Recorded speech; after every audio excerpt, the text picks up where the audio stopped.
Serbia do të shkojë në zgjedhje të jashtëzakonshme parlamentare. Qeveria e Serbisë pritet të mbajë të martën një mbledhje në të cilën presidenti të vendit do t'i dërgohet një propozim për zgjedhje të parakohshme parlamentare, të cilat pritet të mbahen me 16 mars.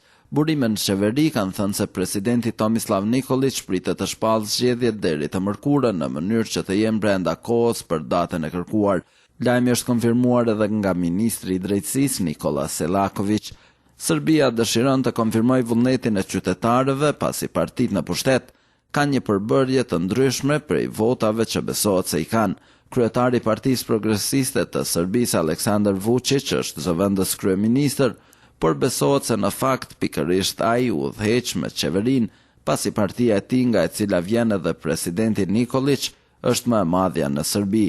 Kjo parti, dikur grupacioni radikaleve, u forcua pas rënjes nga pushteti të demokratëve të ish-presidentit Boris Tadić.